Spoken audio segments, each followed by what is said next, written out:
Okay, I'm doing this thing where I'm rating different guitar related topics or things, gear and stuff that you have sent to me on Instagram and on Discord. I have a list, let's go. Junior guitars, which means a guitar with just one pickup. Ooh. I think they are underrated. Not a lot of people use them. You don't see them that often. I think people find them limiting because you only have one pickup. But I think that's what I like about them. I'm not sure if they sound better. I've heard a lot of people say that they sound better because you don't have the magnetic pull from the other pickup. Phil X, for example, he's saying that. I'm not sure if that's the case. But I do like it. I do like limiting my rig sometimes. One guitar with one pickup, maybe no pedals, maybe one pedal and going into a tube amp. So yeah, underrated.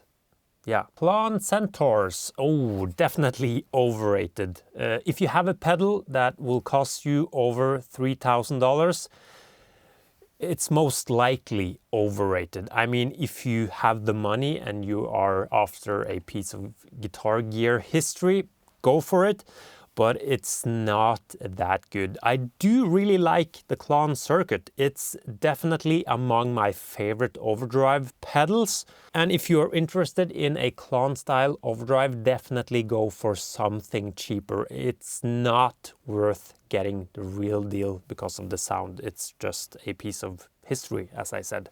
So overrated, but it's a good overdrive, that's for sure. Tube amps, underrated. I definitely can't say that they are overrated because I think still that tube amps, that's the best way of getting good guitar tones now in 2024. So I'll have to say underrated. I think most people agree that they are still really good, but I also think that a lot of guitar players are over tube amps. It's just way too much hassle. I did a microphone video last week and there was almost no interest in that video because I think most people, they use plugins and modelers and campers and stuff like that. So yeah. But tube amps are still underrated, I would say. And then of course, transistor amps, they are definitely underrated. I do still prefer tube amps. I think tube amps are better overall than transistor amps. But transistor amps, it's like everyone used them in the 80s and the 90s, and then all of a sudden you had smaller tube amps that you could use at home or modelers, and then everyone just agreed overnight that transistor amps are terrible.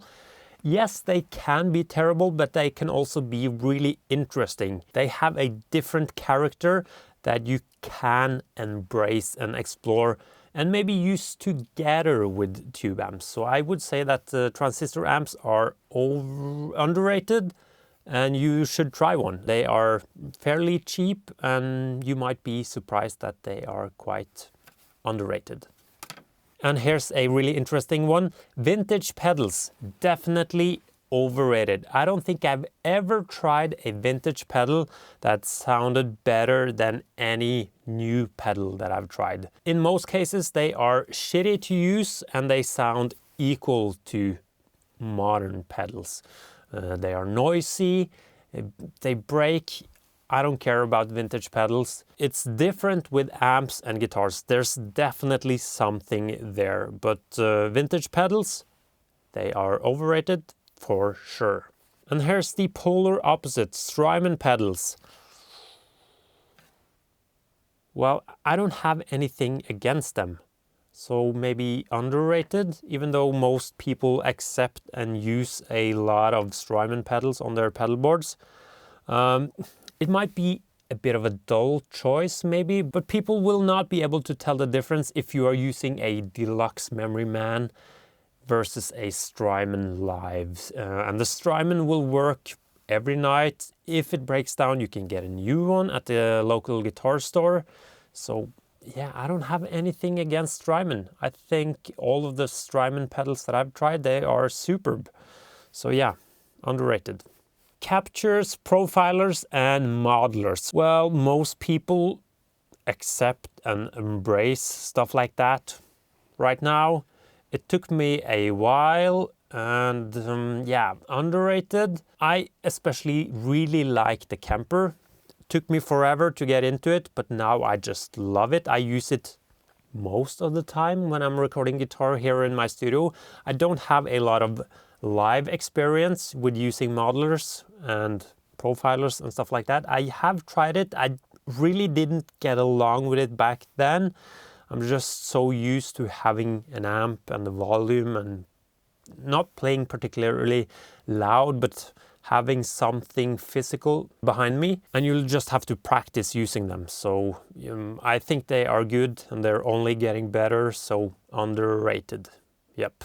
Acoustic guitars, underrated. I really love acoustic guitars, and I think people should practice more on acoustic guitars, even though they mainly play the electric. It's kind of hard to explain why I think it's good to have an acoustic. I just write music differently on a acoustic guitar, even though they are meant to be played later on an electric. I just like noodling on the acoustic, watching movies, playing the acoustic. I love the sound of most acoustic guitars. And I think I've also seen some electric guitar players lacking with their technique because they've never touched an acoustic guitar. Yeah, I'm not sure if I can really back that up with any good arguments, but yeah, I like acoustic guitars and they are underrated. Tubescreamers, definitely overrated. I don't have anything against them. They can sound just fine. But since the invention of that circuit, there are so many better sounding overdrives and distortions out there. So I don't necessarily see why you would need the Tubescreamer. And especially like hunting down vintage ones, no. It is definitely too much of that old telephone sound with Tubescreamers for me, so definitely overrated. And please don't be offended if I say something about something that you really love. Just give me the counter arguments in the comments and yeah, we can discuss it. Next one, Midi. Ooh, overrated for sure. I hate Midi for so many reasons, but I can give you a couple of them. It's hard to learn. If you're stupid like me, it's just way too hard to learn. And also the thing that I don't like with Midi is the hard shift of parameters. Like you go from a clean sound to a dirty sound like this, and it's just too different from like the first thing you went from. I like stacking pedals and stacking overdrives and boosts, so you are sort of like naturally building upon what you have. I just feel with like MIDI switching, and that goes for like just having channels on your amp as well, and you switch between channels. It's just a too big of a difference from what you went to what you are landing on. So no, MIDI, it is just too complicated. Going back to junior guitars, keep it simple. I'm talking about me here. If you like MIDI, go for it. But for me, I think it's way overrated. Yep. Yamaha guitars, that's a really specific one, but let's do it. It's underrated. I've tried a few Yamaha guitars and they are freaking great, especially the Revstar. And they do come at different prices, and I've tried most of them and they are fantastic.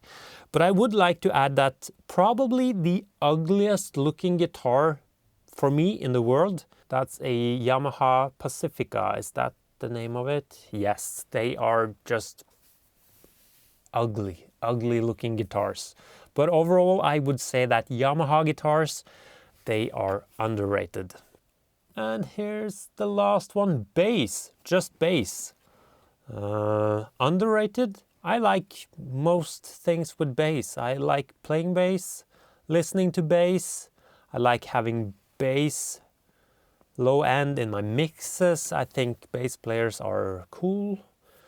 And underrated? Yeah, I don't have anything against bass really. How can bass really be overrated? Like maybe if you have someone else covering low end in your band, like a keyboard player or maybe someone playing a baritone guitar, it's still bass. Underrated. Okay, there you have it. Please let me know in the comment section if you agree or disagree with my opinions. See you in the next one. Goodbye.